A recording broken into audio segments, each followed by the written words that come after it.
안녕하세요, 힐링성입니다. 우리는 항상 상상을 합니다. 저기 있는 선수들처럼 멋지게 평영을 하고 싶다고 말입니다. 머리가 물 밖으로 올라온 순간 두더지 뿅망치처럼 쏙 하고 다시 들어가는데요, 우찌어깨도 저렇게 물 밖으로 나올 수 있는지 사람이 아닌 것 같습니다. 물속 자명 동작은 꿈도 안 꿀 테니 신이시여 제발 내일은 뒷사람이 내 발가락을 건들지 않게 하소서 기도를 드리고 잠을 청합니다. 자, 현실은 여전히 평영할 때마다 속도가 느려지는 나의 다리를 터치합니다. 자영은 잘한다고 칭찬받는데 평영 때문에 귀가 확 죽는 분들, 평영에서 어떤 부분에서 문제가 생겨 귀가 확 꺾였는지 알아보겠습니다. 첫 번째, 호흡하는 시간이 길다. 평영은 호흡을 하기 위해 머리를 앞으로 들게 됩니다. 이때 사람들마다 스타일이 제각각인데요. 자, 1번 현님의 호흡하는 모습을 보겠습니다. 머리가 물 밖으로 나왔습니다. 자, 이렇게 머리가 물 밖으로 나온 순간 충분히 호흡을 마시고 물속에 들어가는 모습인데요. 자, 이렇게 해서 평영 완주하는데 전혀 결격 사유는 없습니다. 한마디로 평영대회 나가는 순간 실격 처리 없이 좋은 평영을 보여준 것이죠. 그러나 운동신경 좋은 젊은 사람들이 평영 요령만 터득하는 순간 지금 속도에서 언제 발바닥에 손 터치할지 모릅니다. 자네 속도가 너무 느리니 뒤에 있는 나와 자리를 교체를 하자 말없이 행동으로 당하는 게 가장 가슴이 아픕니다. 자, 1번 현님은 결격 사유가 없는 평영인데 왜 속도가 느릴까요? 우선 완주는 축하드립니다. 호흡을 하기 위해 나온 머리는 무엇을 해야 될까요? 재빨리 공기만 먹고 물속에 뱉으러 머리는 들어가야 됩니다. 머리가 물 밖에 나와서 주변에 뭐가 있는지 볼 요인은 없어야 되고 올라온 머리로 인해 몸의 추진력은 줄어들고 있는 것이죠. 그렇다면 호흡하는 시간이 상당히 길었던 원인, 바로 팔 동작에 있었습니다. 평영이 영어로 breaststroke, 가슴 앞에서 팔을 당겨주는 영법이다, 이런 뜻입니다. 자, 그러나 1번 현님 팔을 당기는 위치가 가슴보다는 배꼽에 가까운데요, 한참 아래 위치까지 팔이 내려가니 모아주는데 시간이 꽤나 걸리게 됩니다. 그렇다면 어느 위치에 있어야 될까요? 얼굴은 비교적 오래 물 밖에 나와 있으며 배꼽까지 내려간 팔은 타이밍을 잃고 추진력도 함께 저하가 되는 것인데요. 선수의 팔 동작을 보면요, 모아주는 위치가 가슴 앞입니다. 가장 효율적으로 물을 당겨 상체를 올릴 수 있는 위치라고 보면 되겠는데요. 무게중심도 앞쪽으로 쏟을 수 있는 가슴 앞에서 팔 당기기, 만약에 배꼽까지 팔이 내려간다면 굉장히 효율성은 떨어지겠습니다.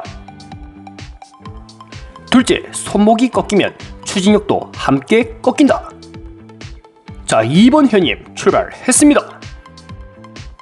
2번 현님 허리 협착증에 힘든 상황에도 불구하고 꾸준한 출석률과 매일같이 평영킥 연습을 통해 많은 발전이 있었습니다. 오른발, 왼발, 좌우 평영 발차기 균형은 좋습니다만 손목에 아쉬움이 남는데요.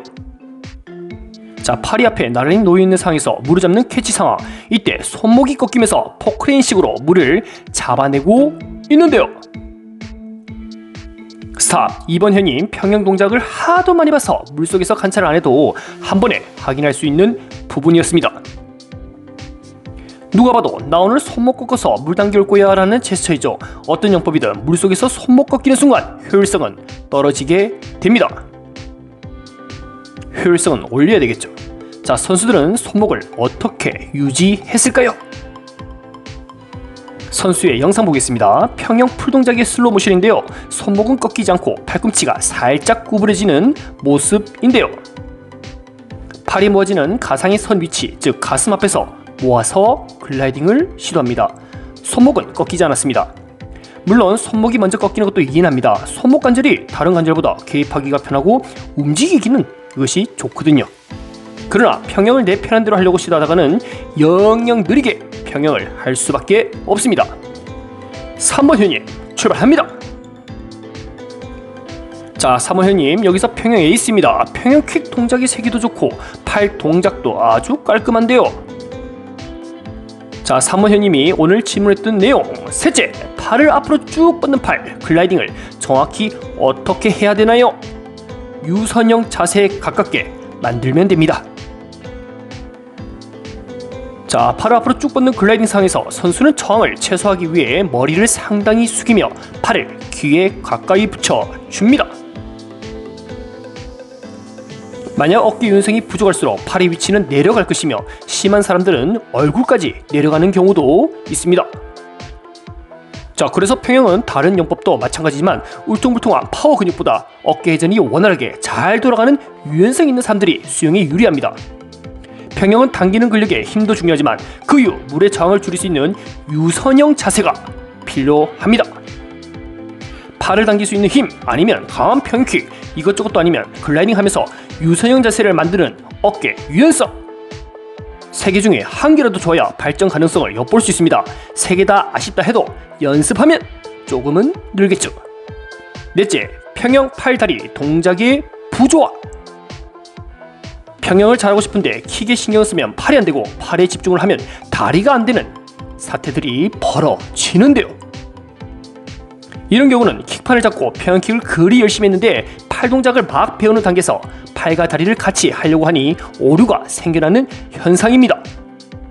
4번 현님 출발했습니다. 평형킥 이후 팔 동작 들어간 지는 사실 얼마 안 되었는데요. 킥판을 잡고 평형킥 할 때는 정상적으로 작동했던 다리가 마치 내 다리가 아닌 것처럼 지금은 느껴지는데요. 이것은 자유형킥도 아니고 평형킥도 아니에요. 저렇게 평형킥 하면 바로 실격입니다.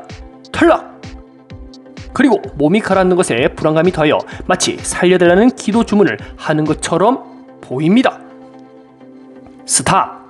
평형은 물 밖으로 나오는 리커버리 동작이 없기 때문에 다른 영법에 비해서 저항이 가장 큽니다. 항상 물속에서 이루어지니까요.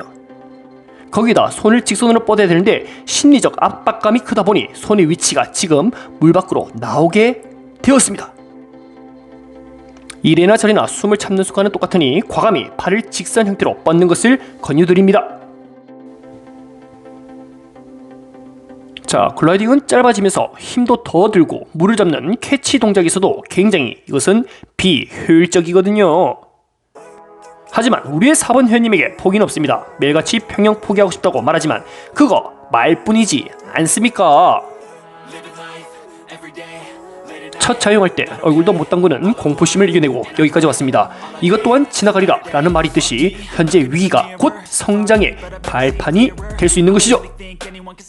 많은 사람들이 평형에서 위기감을 느낍니다. 여기까지 배웠으면 많이 배웠다. 이제는 좀 쉬어가자. 자기 합리화라는 순간 수영장의 출석률은 점점 떨어지겠습니다. 평형은 발목과 고관절의 유연성이 부족한 분들, 그리고 세월의 흔적으로 무릎 관절이 아프기 시작한 분들에게는 정말 괴로운 영법이 될 수 있습니다. 감정이 폭받쳐 오르시는 분들은 평형이라는 말만 들어도 그간의 고생과 가정이 그려져 눈가에 눈물이 맺히는 그런 영법입니다. 그래서 평형할 때 귀가 확 죽는 겁니다. 자신의 약점과 부족한 부분을 인지하고 있어야 되며 꾸준한 평형킥 연습은 물론 팔동작과 연계하여 계속해서 시도를 해야 늘 수가 있습니다. 평형만 하면 가장 뒤로 가야 되는 서러움을 벗어나 강력한 평형킥과 자연스러운 무작기 동작을 통해 조금씩 성장해 봅시다. 글라이딩을 길게 하는 습관을 들여 25m까지 스트로크의 횟수를 줄여가는 그런 연습과 함께 말입니다. 앞선 내용을 정리하자면 첫 번째는 머리가 물 밖으로 나오는 시간을 줄여라. 둘째, 손목이 꺾이지 않도록 주의하라. 셋째, 글라이딩 할 때 유선형 자세를 유지. 넷째, 팔과 다리 동작의 연계. 평형킥 차야 되는 순간에 자유형킥 나오면 이거 그냥 망하는 것입니다. 오늘도 영상 시청해주셔서 감사합니다.